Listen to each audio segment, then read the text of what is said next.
ভারতের দাদাগিরি আমরা আর দেখতে চাই না, ফখরুল। এটা হলো পত্রিকার শিরোনাম, তা আবার প্রথম আলোর মতন পত্রিকা। কিছুদিন আগে বিএনপি একই ধরনের অনুষ্ঠান করছে। তিস্তার পারের একটা তাদের ক্যান্ডিডেট আছে দুলু নামে, ওটা আর একটা দুলু, ওই এই দুলু না, নওগাঁর দুলু না, তিস্তার পারের একটা দুলু আছে। সে ওখানে পরপর দুইবার তিস্তার পানি দিতে হবে বলে হিউজ সমাবেশ, বাতিবুতি জ্বালায়, মশাল জ্বালায়, রাতভর লোক জড়ো করে মাঠের মধ্যে সমাবেশ এগুলো করছে। একবার বলতে চায় যেন বা তিস্তার পানিটা বাংলাদেশ দিচ্ছে না, তিস্তা বাঁধ তৈরি করে। আর একবার ইঙ্গিত দিচ্ছে যেন এটা ইন্ডিয়া তিস্তার পানি দেয় নাই, সেই জন্য অরিজিনালি ইস্যুটা হলো তিস্তার পানি ইন্ডিয়া দেয় নাই। 2011 সালে মনমোহন সিং ঢাকায় এসে হাসিনার সাথে যেসব চুক্তিতে ক্ষমতায় আনছিল হাসিনাকে, তার অন্যতম একটা ছিল তিস্তা নদীর পানি দেওয়া। সেইটাও তারা বাস্তবায়িত করে নাই। এরপরেও 15 বছর হাসিনা থেকে গেছে।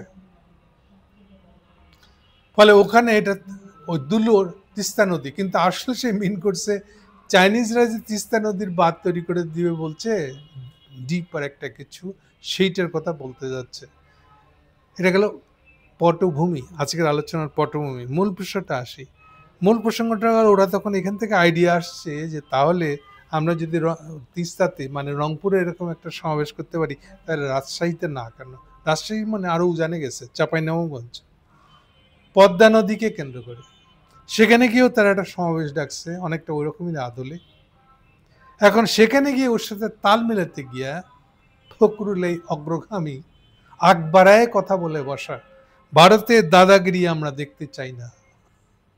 যে দলটা পুরো দাঁড়ায় আছে ইন্ডিয়ার সমর্থনের উপরে, তারা বলতেছে ভারতের দাদাগিরি তারা দেখতে চায় না। কেন? সামনে ইলেকশন, দাদাগিরি দেখতে চায় না বলে ভোটটা নিবেন? আপনাদের কিছুই করার মুরদ নাই ইন্ডিয়ার কাছ থেকে। আপনারা অলরেডি ইন্ডিয়ার গলা জলায় ধরে ঝুলে আছে। আপনি কেমনে ভারতের দাদাগিরি মুক্ত করবেন আপনি? এনিওয়ে, যদি জিততে পারেন দেখা যাবে, যদি আমি মনে করি না যে ইলেকশন হবে। এনিওয়ে, মূল কথাটা আসেন।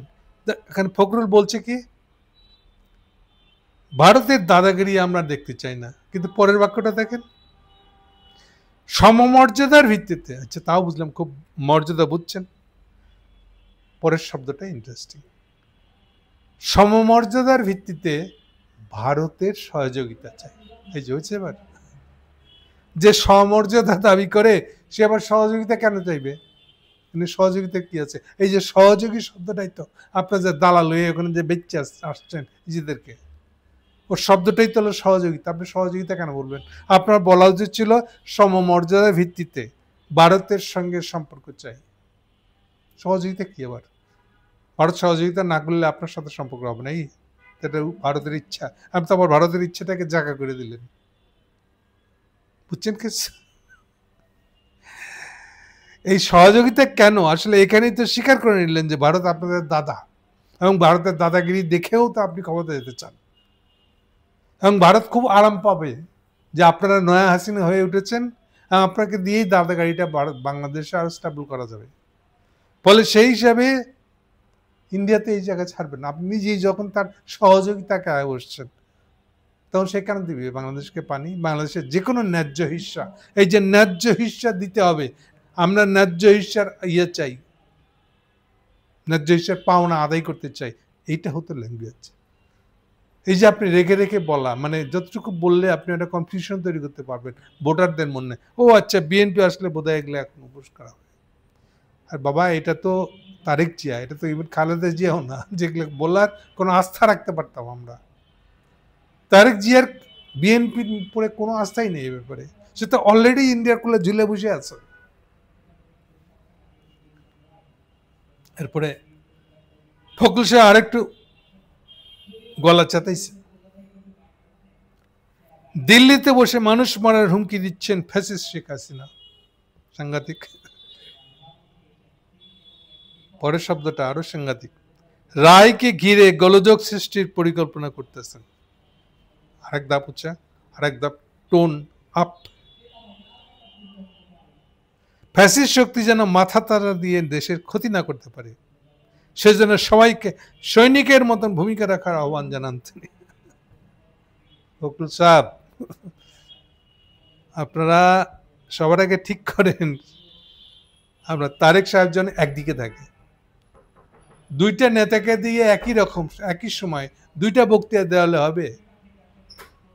হ্যাঁ, আপনি একই সময় বক্তৃতা দিচ্ছেন এটা, আর 3 দিন আগে পরশু দিন আপনাদের আমির খসরু, এই ম্যান্ডেট খসরু বলে রাখছে যে হাসিনা রায়ের দিন আমরা কেন মাঠে যাব? এটা তো পুলিশের কাজ, আমরা মাঠে যেতে পারবো না। তা আপনি কি বলতেছেন এটা? তাহলে আমির খসরুর কথা আর আপনার কথার সাথে যে কন্ট্রাডিকশন, এটার কি হবে? মিল আছে কোনো? এখন আপনি বলতেছেন যে সবাইকে ভূমিকা রাখতে হবে, গোর্সেটা কি আসলে? এই জন্য আমি বলছিলাম যে পুরা চাপাবাজি করে আসছেন আপনি রাজশাহীতে গিয়ে। তারপরে আরো শুনলাম যে আপনি ওখানে গেছেন, তা আপনাদেরই একটা সেকশন পছন্দ করেনি আপনাকে, আপনার ওখানে যাওয়াটা। মানে মানে হলো প্রো আওয়ামী লীগাররা দলের ভিতরেই গুটু পাকাইতেছে। সেইটা নিয়ে আবার আপনিও আজকে আরেকটা বক্তৃতায় বলছেন। না, আপনি রাজশাহীতে আর একটা বক্তৃতায় বলছেন। কোথায়? রাজশাহীতে আপনি আবার গেছিলেন আপনাদের ব্যারিস্টার আমিনুল হকের মাজার জিয়ারত করতে। ওখানে যে বক্তৃতাটা দিচ্ছেন আপনি ফখরুল সাহেব, সেখানে গিয়ে আপনি বলেছেন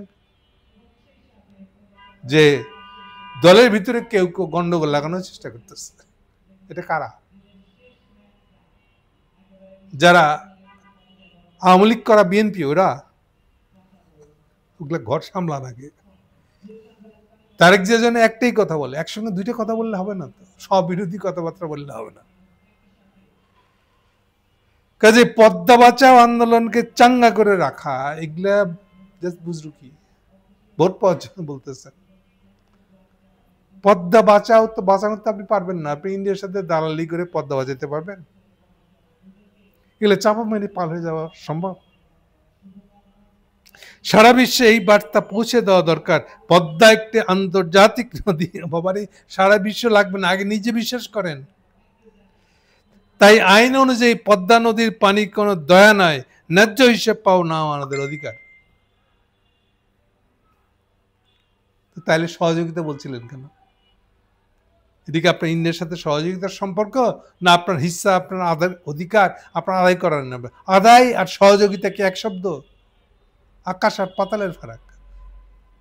যার কাছ থেকে আপনি আপনার অধিকার আদায় করে নেবেন, তার সঙ্গে আবার সহযোগিতা কি? আর সহযোগিতায় যদি হবে, তাহলে অধিকার আদায়ের প্রশ্ন কেন? আপনার পুরা দলটাকে আউলা ফেলাইছেন, দলের পজিশন আউলা ফেলাইছেন। আপনাদের গায়ে যত ইন্ডিয়ান অভিযোগ লাগছে, ইন্ডিয়ান দালালির অভিযোগ লাগছে, সেগুলোকে এইভাবে দিয়ে একবার গোসল করে নিলে আপনি ঠিক হয়ে যাবে, এটা হবে? কখনই হবে না। আরো বলতেছেন একটি দল দেশকে আরো গভীর সংকটে থেকে নিয়ে যাচ্ছে। কে? জামাত? হ্যাঁ, জামাতের কথাই বলছেন। ঐক্যমত কমিশন সংস্কার নিয়ে সিদ্ধান্ত হওয়ার পর হঠাৎ করে সেই দলটি নতুন নতুন দাবি তুলছে। তারা এখন বলতেছে পিআর লাগবে। তিনি বলেন গত নির্বাচনে তারা ৫-৬% ভোট পাইছে। এবার কিন্তু পরিষ্কার করে বলতেছেন জামাতের কথা। কিন্তু এখন মনে হচ্ছে তারা ৫১% ভোট পেয়ে যাবেন, এটা মনে করেন না। বাংলাদেশের মানুষ আপনাদের বিশ্বাস করে না, তার মানে কি বিএনপিকে বিশ্বাস করে? ফলে সহজে আপনাদেরকে ভোট দেবে না, জামাতকে ভোট দেবে না। যাই হোক, এর বিরুদ্ধে ফখরুল সাহেব স্বীকার করে নিলেন যে জামাত হলো বিএনপির মূল প্রতিদ্বন্দ্বী, জানি দুশ্মন আপনাদের, এটি পরিষ্কার হলো এখান দিয়ে। কিন্তু যেভাবে বলছেন সেটা রিফ্লেক্ট করে না। গত 15 বছর বাংলাদেশে কোনো ভোট হয় নাই, ফলে জনমত কোন দিকে গেছে তার কোনো হিসাব নাই কার কাছে। 15 বছর আগের যে ভোটের হিসাব, 15 বছর আগে মানে 15 বছর আগেও না, 15 বছর আগে মানে এটা হলো 2001-এর ইলেকশন, মানে 25 বছর আগের ইলেকশন। 25 বছর আগের একটা স্ট্যাটিস্টিক্স আছে আমাদের কাছে, এরপরে কোনো স্ট্যাটিস্টিক্স নাই যে জনমত কোন দিকে কতটা, কার ভোটার কতটা, ওইটা 2001-এর হিসাবে বাংলাদেশের জনমত মানে ভোটার ছিল আসলে 30-35%। হাসিনার 30-35% বিএনপি, প্রায় সমান সমান আর কি, 33% করে বলা হতো। বাকিরা কে কোন দিকে যাবে ঠিক নেই, কখনো এদিকে যায় কখনো ওদিকে যায়।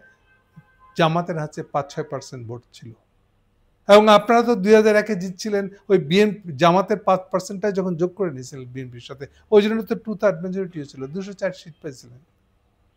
কিন্তু ওইটার উপরে ভরসা করে 25 বছর পরের জনমত একরকম হবে? এই 25 বছরের না হলো যেই ছেলেটা, যেই বাচ্চাটা 1 সালে জন্মাইছে, তার বয়স এখন 25 বছর, সে এখন ভোটার। শুধু সে না, তারপরের অন্তত 7বার যাদের জন্ম হয়েছে, এরা প্রত্যেকে এখন ভোটার এবার। তাহলে এবার জনমতটা কোন দিকে যাবে, ভোটার কি হবে কেউ জানে না, কারোর কাছে কোনো স্ট্যাটিস্টিক্স নেই।